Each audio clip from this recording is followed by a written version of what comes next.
Hola, soy Del Éter, y hoy voy a hablar sobre el Espíritu Santo y sus dones. Antes que nada quiero advertir que mi explicación está basada en mi propio estudio y voy a abordar el tema de forma lógica y racional tratando de ser lo más objetivo posible. Así que si sos creyente o cristiano, puede que el video te resulte un poco ofensivo, pero no te vayas, quédate. Primero voy a tratar de esclarecer qué es realmente el Espíritu Santo para todos aquellos blasfemos e incrédulos que leen a Richard Dawkins y usan la Biblia para leer cosas fuera de contexto, porque todos sabemos que solamente los cristianos están autorizados para hacer eso.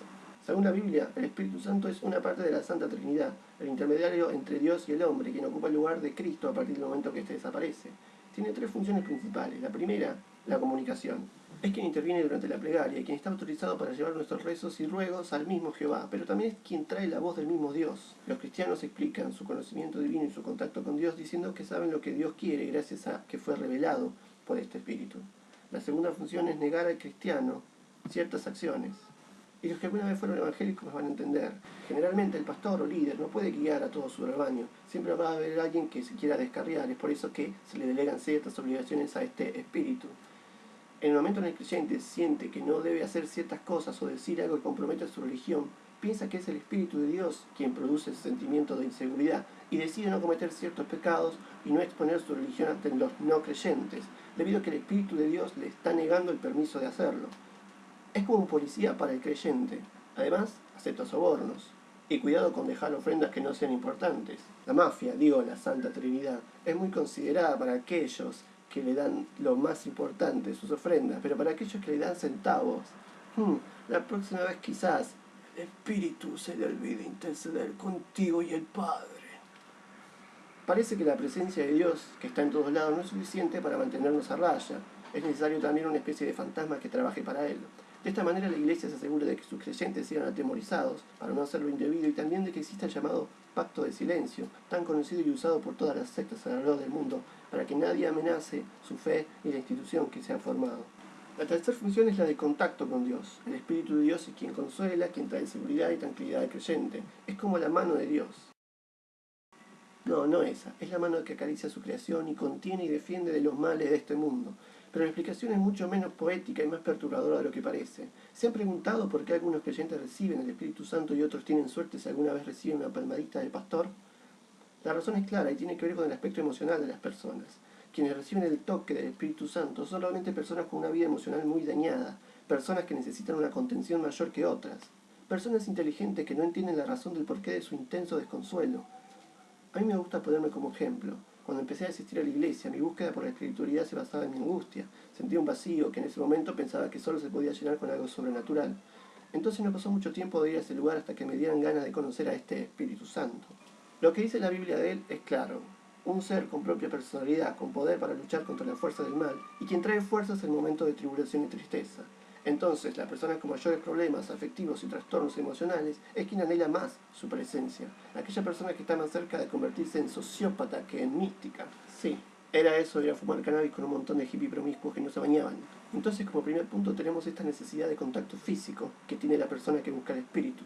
El contacto, que es de extrema importancia, porque actúa de forma terapéutica para la persona desconsolada.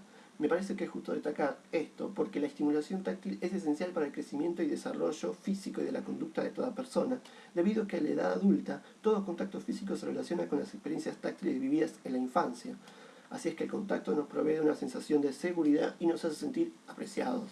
Ahora, los científicos especializados en la actividad del cerebro, luego de algunos experimentos con esta clase de gente, explican que durante este estado de trance en el que la persona supuestamente entra y es tocada por el Espíritu Santo, se detecta un incremento de actividades en la región parietal del cerebro, que es en donde se aloja la información sensorial de distintas partes del cuerpo, y en donde está nuestra orientación acerca de qué es lo propio y qué es lo que pertenece al mundo exterior. Este incremento de actividad fortalece la sensación de contacto en todo el cuerpo y nos obliga a experimentar sensaciones que parecen ser reales pero que no lo son. Más o menos como cuando soñamos que nos estamos cayendo, o cuando estamos cerca de algo que es puntiagudo y casi podemos sentir la cercanía de su filo sin la necesidad de tocarlo. Como verán, esto explica la sensación de ser llenado por el Espíritu Santo. No es más que la ya conocida autosugestión del creyente. La mayoría de eventos sobrenaturales provienen del deseo de que suceda, y casi siempre nuestra propia mente nos ayuda a imaginarlo y a sentirlo. La fe debe ser muy fuerte para que alguien quiera experimentar algo semejante. Pero esto no es todo, y me lleva al punto en cuestión, el don de lenguas. Además de consolador para las personas, la Biblia habla también de los dones proporcionados por el Espíritu Santo, uno de ellos, el don de lenguas. Verán, sucede algo muy curioso entre los creyentes cuando alcanzan un nivel de creencia y de autosugestión muy elevado. Tal como un drogadicto, el creyente necesita siempre una mayor dosis de este poder o espíritu. Entonces se autoconvence de que su relación con este Dios es lo suficientemente importante como para poder comunicarse con Él de una forma propia y única, es decir, llevar la cosa al siguiente nivel. Entonces la persona va más allá de las sensaciones físicas y comienza a hablar con Dios en un idioma que Él solo entiende, si es que entiende algo. Se ha comprobado que estas lenguas y balbuceos incomprensibles de los creyentes no significan nada, es decir, son lenguas inexistentes. Los creyentes afirman que es el idioma que entiende solo Dios y que puede ser interpretado solo por ciertos creyentes en base a su conocimiento espiritual, algo así como el lenguaje de los enamorados. Tengo muchas formas de explicar este don, pero voy a limitarme a lo más lógico y a mi experiencia. La relación que tiene el cristiano con Dios es personal debido a que Dios en realidad es la imagen perfecta de su yo, y esa imagen es mental. Y lo mejor es que nadie puede deformar esa imagen, ni siquiera Dios. No se puede desmentir esa imagen. Esto es algo que sucede en las relaciones humanas, por ejemplo. Uno posee una imagen mental de otro, pero, lamentablemente, las personas, al ser reales, suelen decepcionarnos en algún momento mostrando lo que realmente son. Por eso, en esto, Dios siempre es considerado mejor que cualquier otro tipo de relación. Esto significa que todo es especial con Él. Todo es un jardín de rosas y todos somos hippies alucinando en un eterno prado de orgasmos místicos. Y si no tienen una explicación, mucho mejor.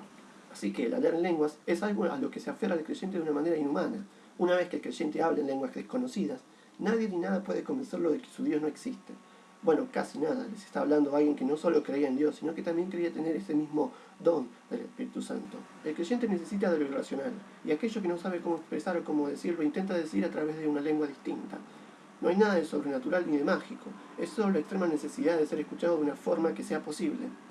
Sé que muchos están seguros de que es el Espíritu de Dios quien le da este poder, y no dudo de su honestidad, pero no tiene nada de especial, ni de espiritual, ni de cierto, se los aseguro. Muchos terapeutas aconsejan que la mejor manera de tratar a las personas afectadas y perturbadas emocionalmente, como vos, es a través del contacto físico, porque la persona enferma no posee un nivel sano y suficiente de expresiones emocionales humanas, y necesita urgentemente relacionar en su mente su carácter no verbal con ese lenguaje en los hechos. Esto significa que lo mejor para las personas que se encuentran angustiadas no es precisamente ir a un lugar en donde se enaltece esa carencia de comunicación y se reprimen las verdaderas necesidades, en donde el que dice cosas sin sentido es el predilecto del Señor, y en donde nadie puede tocarse a menos que sea del mismo sexo y sin ninguna otra intención que la condescendencia, sino que lo mejor es ir a un psicólogo, a terapia, a los brazos de alguien real y coherente, o como hago yo, estar con personas que son iguales a mí, que no me ahogan en sus particiones ni intentan convencerme de sus mentiras, y además que prestan atención. En serio, algunas personas lo hacen. Como último, voy a acusar a la iglesia de promover esta clase de dones que dicen que alimentan el espíritu, pero que tan solo perjudican el estado emocional de una persona con el motivo único de mantenerla encerrada en sus dogmas. Y voy a proponer al creyente que si se trata de dones divinos, de valores cristianos, empiece a buscar dones distintos al decir cosas que ni él mismo entiende. Por ejemplo, el don de expresar a otros lo que realmente sucede acá adentro, claramente y sin entorpecerse entre palabras. Y además, usar esto. Este es un don exquisito. Prestar el oído, al menos de vez en cuando. Eso es todo. Caos. Solamente porque odio a los hippies y sus delirios cósmicos. No, mentira, no odio a los hippies. Oh, sí.